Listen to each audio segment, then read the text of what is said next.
Welcome to the Flawed Workshop podcast with me, your host, Nancy ArtMusic. And me, your co-host, Alex Roberts. Today, we're talking about me. We're talking about you. Nancy. Yes.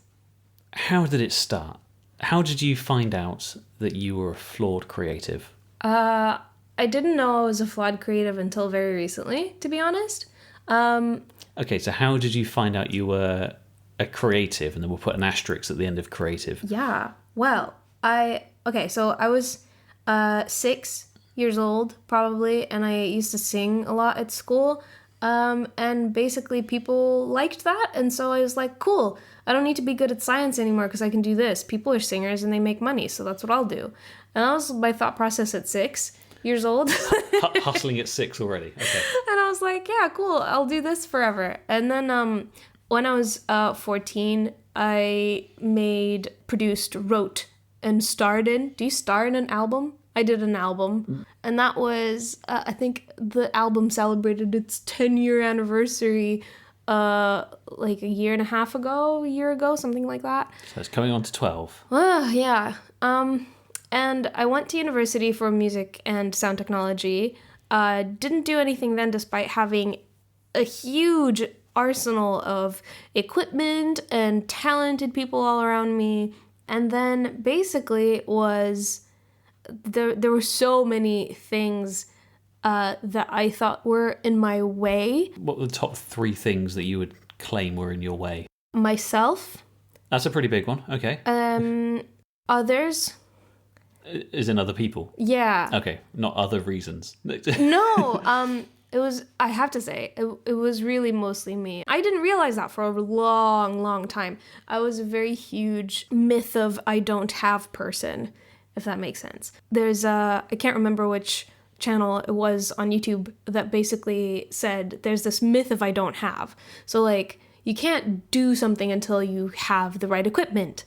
If you want to be a painter, for example, you'd be like, oh, well, I need the good oil paints, or I need the good But paintbrush. I don't have a full-size canvas. I don't have the stand-up easel. And let's say somebody even gifts all these items to you. Someone that you love dearly has gone and got you all these things. You're like, oh, but I guess I'm not really comfortable painting in my home. I need a studio. Oh, I can't, I'm too broke for a studio. Once you think you've gone over one hurdle, you've still got a hell of a lot more to go through. Yeah. But it's hurdles that you are putting there. Yeah. And I was always that kind of person. I was like, even when I had the stuff at my disposal, it was time. I don't have time because I'm at work and I have uni assignments to do. I had my own hands over my eyes, metaphorically speaking. I couldn't see. You were sort of, having known you for a long time, you were sort of fingers in your own ears saying, la, la, la, la, la, I can't hear you, to yourself. Yeah, and that's super rude. To a certain extent, I don't even really know how much of it is legitimate or true because I was working at the time. I was doing university at the same time, and there were like other personal struggle bits going on in the background. As always. Yeah, but like that's not the exception to the rule. Like other people that are successful do these things as well, and they still manage to put out work and promote it and, give it the attention that it deserves and make it worth something. But then it sort of plays on yourself where it then goes slightly full circle if you then end up seeing someone that you know and have worked with or have, in a friendship group or something, becoming successful at the thing you're trying to be successful at. And it then plants seeds of doubts in your mind. Yeah, I mean, at least that's true for me. When I got to university, everybody was very talented and super amazing, and even though they weren't exactly sure of themselves, they effortlessly seemed to just play guitar and play piano and record themselves singing and put out content, and still like some of them weren't working, some of them were, but like they were doing things that I thought that I would do effortlessly, except it was a lot more effort. This other thing, I'll mention this later, but like I also thought that if things didn't really happen the way I heard them in my head the first time, they either weren't worth it or they just weren't good enough. I that was a point I was going to speak with you about later, that just from knowing you and living with you and things, that has frequently been a hurdle that you have placed in front of yourself. Yeah. And we'll elaborate a little more on that later, but I grew up in Tanzania, and it was kind of like, I felt like a big fish over there. Yeah. Whereas like coming to, Portsmouth's not the biggest city, but like it's a university where people come from all over to study something. And everybody that was there was like super talented and hardworking. And so it was kind of very jarring to see other people like me, because at my school, music and drama and like all that sort of thing, they weren't really something people invested time in. So you had gone from big fish in a small pond to tiny fish in a what the hell kind of ocean is this? Yeah. And so I think that was happening in the background. I was dismissing it because there was a big part of my ego that was kind of like, oh, well, of course you would have had to be kind of like these people to be here. And also, actually, really, you're better than all of them. You're better than everybody else. And I was like, I'm not I'm not that kind of person. So it was really weird to have this like duality of like big fish, small fish, big pond versus like, oh, actually, I could swallow the entire ocean if I wanted to, and I just don't want to yet. Or like, oh, no, I'll do it in my own time. Exactly. Thank you very much. I was like, oh, I have all this other stuff going on. And so those were my biggest hurdles with music. And for a long time, I genuinely thought that was my career. Everything that I was doing was leading up in my entire life to the moment where I'm stood on a stage in front of thousands of people, and just like singing music that I wrote and did. But that hasn't happened. Will it happen? I don't know. Stay tuned to my life. You're still working towards that goal, in a way? Not really. No. You know this because we're a couple. Not last year, but the year before that, both of us made the big move. It was the year before that. It was 2018. Oh, damn, yeah. But yeah, I was still at university then, studying law. At that point, I had left music behind for about 3 years. The thought in my head was, I need a break from it because my dissertation was so hard. I procrastinated it. I handed it in on the day. It got to about a week before the deadline, and you hadn't even begun to start procrastinating. That is how good you are at procrastinating. I know. If there could only be medals about procrastination. And we've spoken about this before, just between ourselves, but in hindsight, a lot of it does come back to you, as you were saying about it's the I don't have. It's the hurdles you're putting in front of yourself. Hugely. And I didn't, obviously, but back then, I didn't realize that I was doing it. Your brain is good at protecting you. And so if you have a fundamental thought about how you think you might, if you're scared of success or you're terrified of failure, that is in the back of your mind, and something will come out of your brain to basically continue the status quo so that you don't go into this territory of becoming successful at something because it's completely new. You don't know what that's like. There is some evidence to support this. I need to find it. I'll put it in the show notes. It's not something you've just written on the back of a napkin. Can you imagine? There is peer-reviewed evidence. Absolutely. Yes, there is. I didn't make it up, I swear. But after my dissertation, which I handed in, you were on. I had half the words of the minimum requirement. It was 10,000 words. I had 4,000 words. It was 40% done. And I I can't even tell you. But I thought that was why I stopped doing music. I was like, that was the most difficult thing I had to do. And if that was part of what music is, I don't want to have to do it anymore. So I took a break from music for a while because of that, or so I thought. I suppose it was also, at least from an outside perspective, it was the rose-tinted glasses that you had been wearing for so long about music had suddenly become very dirty. Oh, God, yeah. And it was, I'm not just going to sail through this. Yeah, I really had no idea where to start. I hate the movie A Star is Born. I've only really seen the Lady Gaga, Bradley Cooper version of it, but the premise of the movie is what I thought life was going to be like for me, because a lot of the time, I'm sure people were just being polite. Or there's no way of telling. I'm not going to ask people like, hey, when I was 6 or 7, did you really mean that I was going to be a singer and a star one day? Now, you see, what you need to do is you need to develop anxiety disorders, because I'll tell you now, it gets to the point where you do start asking people, that thing that happened in 2008, in 2012, did you mean that? Ah, man. I can't. What you go through every day as someone with anxiety is baffling to me. I just don't. I can't. There's fun moments to it. I would be so exhausted. I'm tired now, and I don't even have it. No, that's true. That's true. But, yeah, I think now there was a moment about 2 years ago where I admitted to myself that I hadn't put the work in. And if I had to put the work in, there's really no telling at all how well I would have done if I would have been able to make a career out of making music.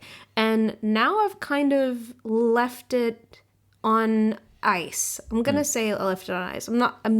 Haven't closed the door on it completely, but I can't even enjoy it anymore because of how much pressure I put on myself to be successful at it for so long and to make a career out of it for so long. So even at the youngest age, I was thinking about this as a career as opposed to I want to pursue something that I love doing. And, I don't care if I make money from it. I just really love this thing. That was there, but it stopped at some point, and I don't remember when that was, but it became the stress of, I need this to survive. Yeah. And it's not, I need this to enjoy things. Yeah, and it I couldn't I put myself under so much pressure to make everything perfect. Perfectionism is a thing that we're probably going to discuss on a separate episode because it is crippling. Good luck with editing this podcast, by the way. Oh, this will be fine. With music, the way I write music is I hear the entire completed thing in my head. I hear the drums, I hear the piano, I hear the bass, I hear everything. I hear how it sounds completed. And if I couldn't do that the first time on, my on my recording software, it felt horrible, and that was awful, and I just couldn't push through that or keep working on it even. You seemed to have the problem of you weren't able to find something that you had created and evolve it. It was a case of you had to have the finished product there and then. If something didn't work immediately, it was therefore tainted or ruined or wasn't good enough. Yeah, I just couldn't come back to projects because I would have them open. They didn't sound good. But then going back even a step further than that, the idea of practicing as well. That was very difficult for me. Yeah. I thought this was where my big ego happened. Was I thought I was too talented to need to practice. Yeah. Which is so douchey. But you're not the only one that does it. You're not the only one that has ever done it. You're not the only one that will ever do it. Yeah. And I kind of hope so. Hey, if you're listening, let us know. If I may come back around to something we were talking about earlier, which was talking about the finished product and things. When was the first time the penny dropped for you that probably wasn't the best way to go about thinking about creative products and tasks? It was a very slow burn, so I can't really pinpoint a moment where I realized it, I guess. So was it a case that sort of seeds of doubt you had placed in your own mind about this idea of a great shiny vase of musical talents sort of emerging on a plinth probably wasn't going to happen unless you worked at it? It's going to sound really dumb. Well, it's not going to probably sound strange or dumb to you because you know me. And I've listened to this for nearly a decade. Yeah. So, yeah. I feel so bad for you. I feel bad for me. Oh, okay. So, yeah.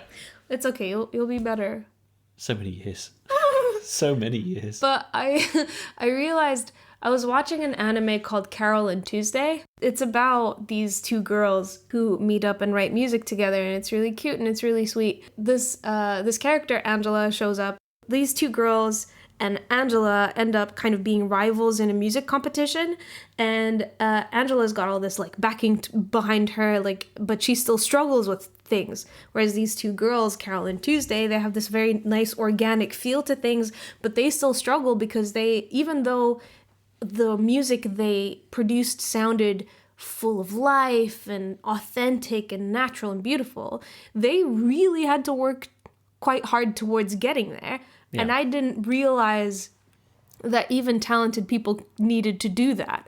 So in my head, it was almost like musicians that were talented, like they write their music, they record it, first take, no other trying. Like every now and then they might want to tweak a little bit. Then they go on tour and then that's it. And every time I pictured myself doing that, I could only picture myself on stage in front of thousands of people and not in the studio struggling to work, like, down at the bar with 3 people have turned up and one of them shouting at you to be quiet. Yeah, stuff like that. And I just never really thought about what it actually entails to be a musician. And when I thought about it, I was like, man, do I really want to do this? And also, I don't have the gumption right now to want to do this. And then I, of course, had a separate side crisis of like, oh, am I chickening out? Like, so many people have known me so long. I would be that weird kid on the playground that was like, I'm gonna invite you to my concert. You're gonna get a VIP ticket. You're not, but you can still come if you want. Like, not you, Kevin. You stay away. But I was so confident that this was what my life was going to be like. It wasn't, and that's okay. And that was the thing that I'm probably happiest about. I was able to kind of let it go. And since you have let that side of things go, your creativity has flourished drastically in many different ways. Yeah. Particularly with visual art. I didn't expect that at all. No, you when you and I first met, you did come across as immediately being, if I don't make it to stadium filling tours within the next 5 years, then Armageddon is going to happen. Yeah. But you also mentioned that you loved doing doodling, and you had previously done a lot with painting and things like that, and you were really interested in getting back into it. Yeah, I did the International Baccalaureate program. Which, to be fair, if you can spell baccalaureate, I think you should get a degree anyway. I mean, all IB students would agree with you. Yeah. And I did higher level art, so it was graded more harshly. But I really enjoyed painting and drawing and that side of being creative and like trying to make a picture, because my imagination's off the freaking chain, like it's mad in my head. And it's really nice to be able to put it onto paper and be like, this is what I saw. That's so cool to me. Even though my art teacher was... Let's just leave it at that. The art teacher was a critic.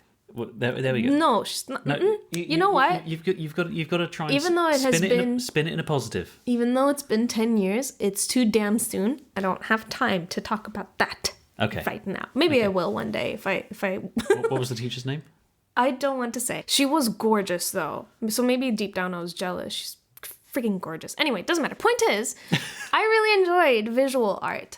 But I wouldn't say, like, my teacher before that, I will give it a shout out to David Glazier. What's up? Mr. Glazier. He won't be listening to this probably, but he was really cool. Except that I feel like he was too hands-on in that I wouldn't feel like I was learning, like that he was teaching art. I felt like I had to learn through what he was doing and observing what he was doing, because he would be like, do it like this. So was it almost like a moment from Ghost where sort of his hand was guiding your hand into the artwork, the clay pot that was your canvas? Well, it was kind of like Ghost in that I would see my pencil float away from my hand, and then he would sketch next to me. I had a teacher who would do that as well. So yeah, she was very, very good actually. Oh, see, I feel like that is really good for some students where they can learn from observation, but not everyone. She rode a motorcycle and had tiny devil horns on her helmet. She was awesome. Art teachers are the best. Like, shout out to art teachers everywhere. You guys are so cool. Most of you. If you suddenly backtracked on that very quickly. Yeah, well, it's because the last art teacher I had was anyway. But even despite not having a good art teacher in the last couple of years of doing visual art, I found it really cathartic and therapeutic to do visual art. But because I never thought about it being a part of my life the way that music was, I didn't think about it. I didn't dismiss it. It was just kind of like putting shoes on. You don't think about it. You're not going to oh, actually, no, this is a bad example for people that really like fashion. Because I don't think about shoes as going as a huge part of my outfit. I'm not going to build an outfit around my shoes. They're just something I throw on my feet. This isn't to slander anyone that has, sort of 150 Nikes in their collection or anything like that. It's, well, yeah, exactly. So you do you. However, just thinking about it, just yeah, it was just something that was there. I didn't really think about art as I'm gonna make this a career too. It was like, oh, maybe I'll think about designing my album artwork one day, or I'll hire an artist to do my design, but I'll tell them what it is that I want drawn, like something like that. It wasn't something that I was going to be hands-on with myself. Yeah. Because I kind of closed the door temporarily on music, I just naturally being a creative person clearly had something bubbling up in me. Yeah. And I took an art class in 2019, which was amazing because I wouldn't say I knew how to draw. No, we were in a tiny studio flat in London, and one of the walls was covered in what could only be described as a timeline of sketches from you going to your classes and learning new techniques and different styles and things. And I pointed out several times, it was really quite cool to see the development and the progression that was being made even in a short period of time. Yeah, it was really reassuring to me actually that I still had I knew how to draw more than I thought I did, and I really had to pay attention to that and make sure that it didn't get to my head. Because obviously, clearly, everybody's monetizing as much of their hobbies as they can. Because why not? Who doesn't like extra money? Side hustles. Yep. But I had to really try hard not to let it be like, oh, well, I can draw better than I thought I can. So let me do this thing and do it because I actually like drawing and I enjoy sharing progress with people, and not because I'm like, oh, I'm going to monetize this now. If that comes along with sharing it online, I'm not going to complain. If I may, just following on from your point there about monetization, you've also developed a cartoon style as well. Yeah, I'm really excited to keep working on it. And you have been coming up with a few storyboard ideas for sort of an internet cartoon. Personally, to me, I think it's fantastic. It's got the simplicity of the art style, it's got the cuteness factor, it's got the fun factor and the relatability, all within sort of 4 to 6 panels, which is exactly what you want in an internet thing. Thank you. And I know that you've spent a lot of time working on those individually. When you do get your head down and do them and you sort of have that flurry of inspiration, you're sort of gone for 2.5-3 hours non-stop. Which is quite interesting because I never see them as taking that long. When I do a webcomic, like my character Umeboshi, he's so cute. He's really simple. He's literally a circle with a cute little face. And I feel like that shouldn't take very long. So the fact that it does actually take any amount of time is something that I feel like I have to get my head around. But the fact is that when I sit down and do it, it's because I like to do it, and that's what's fueling it rather than... That's exactly what I was going to say, is that watching you years ago when you were trying to practice your guitar, when you were trying to learn how to do bar chords, for example... You would come into this degree thinking you were unbeatable and unstoppable, but in music, but you couldn't even play bar chords on a guitar. To now suddenly, in the visual side of things, not even realizing how much time you're spending on doing them because you're so lost in the moment.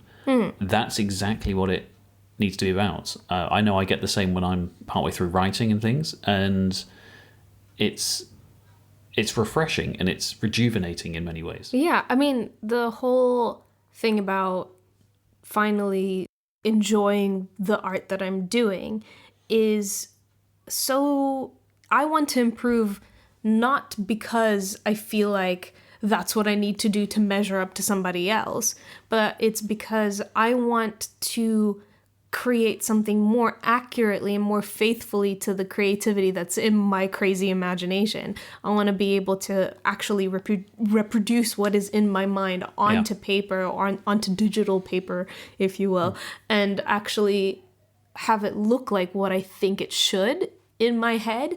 And that's really exciting. Well, it's more exciting for art because I don't think, like, if it doesn't quite look like that, I know I'm still learning. Whereas with music, I thought I was already there for a very long time. And I thought that was that was set in stone. It was like, I can do music. That was a fact. Yeah. But coming from visual art with like humility. Humility. Yeah. Coming to art with... Being humble about it. Yeah. Coming to art with humility and understanding that I don't know everything yet is so nice and so liberating in some ways, because I can forgive myself for making mistakes on paper and also not knowing how to fix them, and just knowing that I can do it over and over again. Even if, even though I now understand that about music for myself from a factual point of view, I feel like with recording music, it's very set in stone. And once you have a song out, you can't then make a new version of it, because if the first version isn't very good, then no one will be interested in the second version. But with art, I feel like for some reason, I don't exactly know why, maybe the whole idea about the music thing being set in stone is permeated into your brain somewhere. Yeah, and maybe it's not actually true. But like with art, you can keep making it over and over again, and people can be like, wow, you improved, because you can actually see them side by side. Yeah. You mentioned something during that speech about being able to forgive yourself with the visual arts process and creative side of things, rather than when you were talking about the music side. And being able to forgive yourself for mistakes, or being able to work upon those mistakes, is definitely something that I know I've experienced from my creative process with writing and things. Yeah. You have to practice. Coming from me, that's so stupid, but like it's pot kettle. I'm only saying it because I've realized that it's true. I'm one of those people, unfortunately. If you tell me the stove is hot, I won't believe you until I touch it, and I'm like, ow. But you're also the kind of person that would then go back to that stove about 3 years later and be like, hey, you still hot, and then touch it again. Well, yeah, because I don't know. But the point is, you have to practice forgiving yourself for all the stupid things that you thought, because they weren't necessarily stupid to you at the time. They meant something at the time. There was a thought and a process and a reason behind you creating and doing that thing at the time. Absolutely. Like, there's no way that you would have thought something was true unless you had reasoning behind it, or unless somebody with like authority told you that and you believed them verbatim because you trusted them, that kind of thing. Which is why teachers and, parents and friends and stuff, if you look up to people and you finally, get them to give you an opinion about what you're doing, you rely on that and you internalize that, and so you believe these things about yourself. Yeah. Obviously, your own self-talk, and hopefully you look up to yourself. You have to understand that you're still growing. I've understood that now, and I still have to remind myself about that every day when I'm doing something creative and when I feel like it's not working out. I'm in a really exciting place where I can where I think I've got enough rationality behind where my art is and where my creativity is going to go. You're seeing that there are paths that you can take. There is a way forward at the moment. And I'm practicing not putting pressure on those things. And they're not the be-all and end-all. They're not, if I don't achieve the things that I think I want to achieve, that's not, that's okay. And that can evolve and it can change over time. And that's fine. And just because I went around telling people that they're invited to my concert and that they'll all be seated in VIP doesn't mean that I actually have to do it. I was 7 when I said those things. So, She was 7, Kevin. Get over it. You're still not invited. No, Kevin can come. Did you actually know anyone called Kevin? No, but I loved Kevin Jonas from the Jonas Brothers. Okay. So, Kevin Jonas. We'll put you in touch with a ticket scab outside and you can get in that way. It's only because in my best friends group, there was 3 of us, and Nick and Joe were already taken. So I was like, I feel bad that nobody loves Kevin. I'll love Kevin if I have to. Okay, Kevin, if you're listening to this at any point, there is someone in the UK that does love you. Whether it's through default or fate, we just don't know. He's got Danielle now and kids probably, I think. So I'm sure he doesn't need me. We're good. Well, yeah. I think enough about me. And next week we'll talk about you. Talk about me. Yeah. I'm so excited because I look up to you. Why? We'll discuss that next week. Is it because I'm taller? Yeah, I mean, that too. Literally, maybe speaking, yeah. Okay, we'll talk about me next week then. All right. I have been Nancy ArtMusic. You can follow me on TikTok and Instagram at Nancy ArtMusic. Alex, where can we find you? I'm Alex Roberts, and you can find me on Instagram at Alex Roberts Writer, and you can find my first collection of poetry, Empire, on Amazon.